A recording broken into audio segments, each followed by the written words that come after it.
Dear brothers and sisters, praise the Lord. Today's topic is deliverance is from our Lord Jesus. When we look at the present situation, most of us are filled with a lot of fear because of coronavirus. We see that even the government authorities, the doctors and nurses and even the police personnel, everyone are trying their best to fight this coronavirus and keep the people safe. But as human beings, we all are limited. So this is a time for us to put our complete faith in our Lord Jesus Christ, who is able to save us. So let's look at some scriptures and see how our Lord will save us and what we are supposed to do during this time. Of course, we all go through fear, but we have to overcome this fear through the Word of God because we believe in Jesus. So, let's see Psalms 146 verse 3 to 6. It says, "Do not put your trust in princes, in mortal men who cannot save. When their spirit departs, they return to the ground. On that very day, their plans come to nothing. Blessed is he whose help is the God of Jacob, whose hope is in the Lord his God, the maker of heaven and earth, the sea and everything in them, the Lord who remains faithful forever." So we have a God who is the maker of heaven and earth. So he is the maker and he has made everything and he is in control of everything. And it also says that he remains faithful forever. So to whom does he remain faithful? The people who make him as his help and the people who hope in him. So we believe in him, so we hope in him, isn't it? And we have made our Lord Jesus as our help. So even though God uses people to give us help to some extent, yet he is the one we have to rely on. He is the one we have to completely depend on, because even though we can try or people can try things, but only it is the will of God whether to save us or not to save us. So whatever happens, we have to trust our Lord Jesus. We have to pray and we have to trust. So even as we see in one more Psalm, Psalms 44, 6 to 7. Let's read Psalm 44, 6 to 7, where it says, "I do not trust in my bow. My sword does not bring me victory, but you give us victory over our enemies. You put our adversaries to shame." So here, King David very clearly states that when he goes for battle, his bow or whatever weapons that he has does not bring him victory, but the victory that he gets is from our Lord. So the same thing goes with us.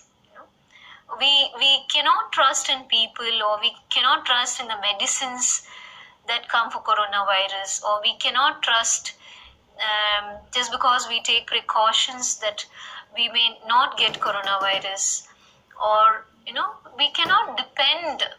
Yeah, definitely we have to take precautions, we have to do what is best for ourselves, but we have to trust in our Lord that he will protect us, that he will give us the victory, that he is the one who can do a miracle, and he is the one who can definitely help us, and his help will not fail for us.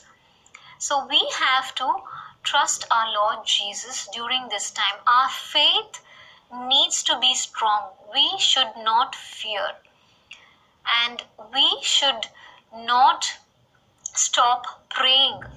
So let's see another scripture. So what does the Lord expect us to do during this time?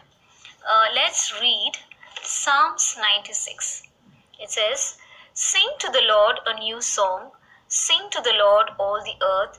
Sing to the Lord, praise his name. Proclaim his salvation day after day. Declare his glory among the nations, his marvelous deeds among the people. For great is the Lord and most worthy of praise. He is to be feared above all gods. For all the gods of the nations are idols, but the Lord made the heavens. Splendor and majesty are before him. Strength and glory are in his sanctuary. Ascribe to the Lord, O families of nations. Ascribe to the Lord glory and strength. Ascribe to the Lord glory due to his name. Bring an offering and come into his courts. Worship the Lord in the splendor of his holiness. Tremble before him, all the earth." So, we need to praise God and thank God for this situation, because through this our Lord can work out wonders. So through any problem, through any situation, we have to continue to praise God and thank God, because we should not stop giving glory due to his name. According to this scripture, we should not stop giving glory to his name. We should not stop praising him when problems come. But the thing that we have to do right now is we need to praise God. We need to pray to him. And according to Philippians 4:6-7, it says that any situation we have to put our petition before God, our requests before God with thanksgiving. Then God will give us the peace that passes all understanding. And even we see in Proverbs chapter 3, it says that we should not lean on our own understanding, but trust in the Lord with all our heart. So we need to trust in our Lord Jesus with all our heart, no matter what the situation is, what the problem we are facing. Let it be economic crisis, let it be coronavirus, or let it be anything for that matter, or let it be we are out of our job, or we are feeling depressed, or we are facing the fear of facing the future. So it can be anything. So we have to trust in the Lord with all our heart, and we should not lean on our own understanding. So it's very important, my dear friends, that we should pray. This is a time to praise God and pray, give thanks to him, pray, place your requests before him. So that is one thing we have to do. And what's the next thing that God says in Psalms 96 verse 3? It says, "Declare his glory among the nations."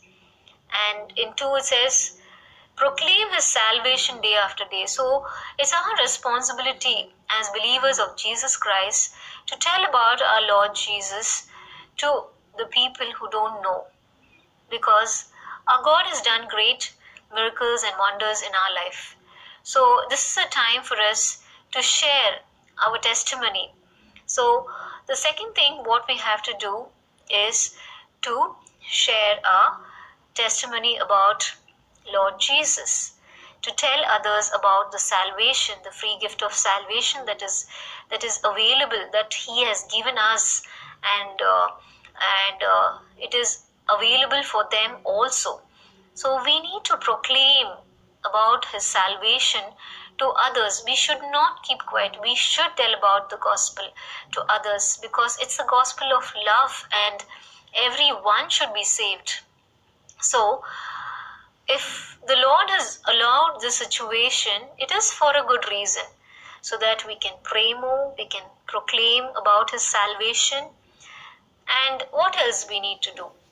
So let's see another scripture in Psalms 45 verse 3-4. It says that Lord himself will gird his sword and ride forth victoriously on behalf of truth, humility, and righteousness. So, this is a time, brothers and sisters, that we need to be right before God. We need to be humble before God. And we need to repent of anything that stops us from having a good relationship with our Lord Jesus. Because our Lord is coming with his sword on behalf of truth, humility, and righteousness. So he's coming to silence his foes. So he's coming to silence his enemies.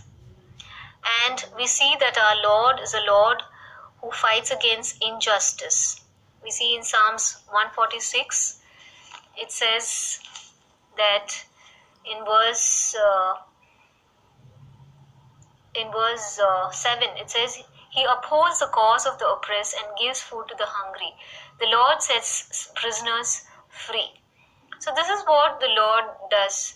He always upholds the cause of the oppressed. So if you think that there is oppression during this time or there is injustice, don't worry about it, because our Lord himself will come and rescue this world. Our Lord himself will come and fight. Even in Exodus 14:14 it says that the Lord himself will fight for you. So what is our job? Our job is to praise him. Our job is to exalt him. Our job is to lift him up. And it says in Psalms 140:12 that Lord secures justice for poor and upholds the cause of the needy. So he is not going to let us like that. He is going to fight for us. He is going to provide for us. He is going to protect us. So we need not worry about anything. Only thing what we have to do is we have to trust in him.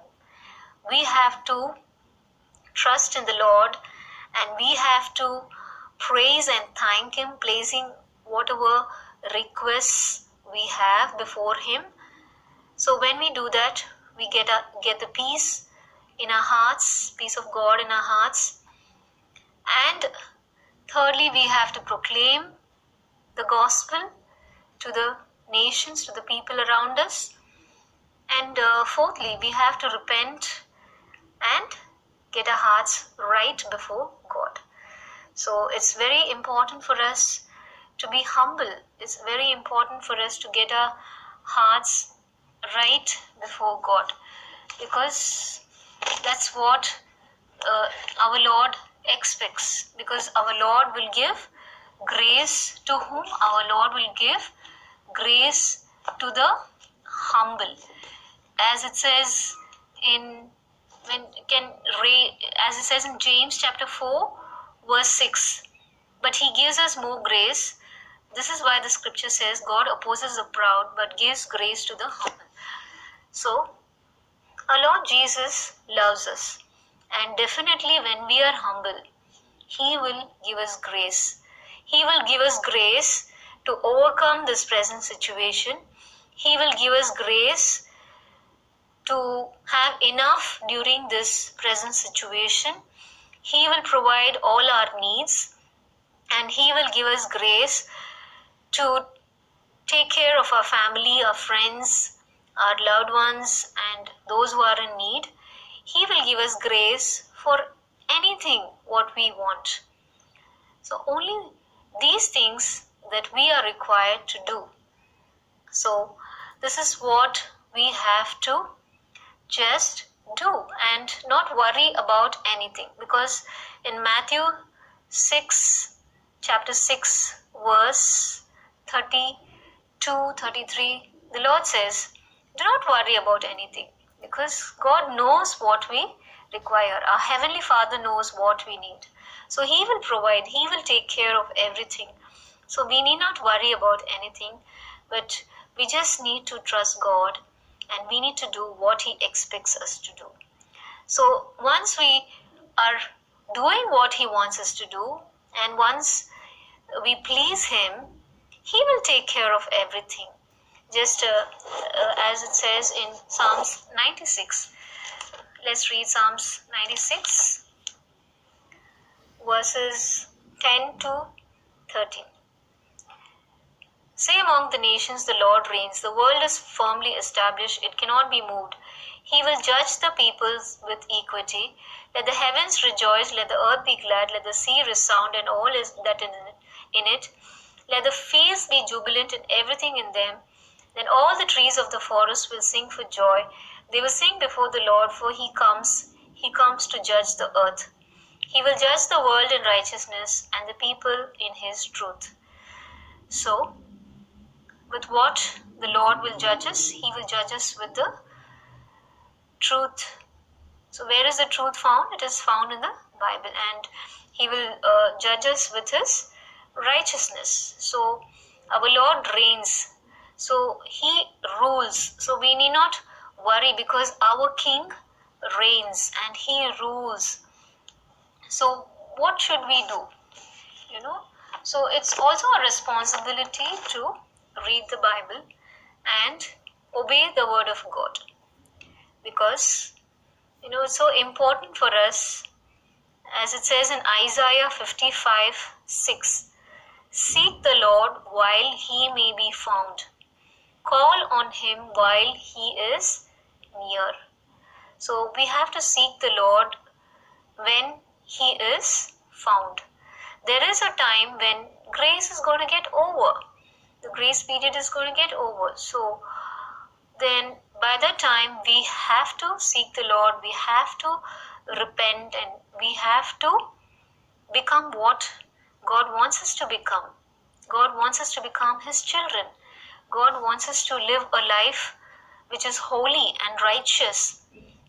So this is the time for us to seek the Lord, because this is a time for us to love him. This is a time for us to do great things for him. This is the time for us to leave our wicked ways or our evil thoughts.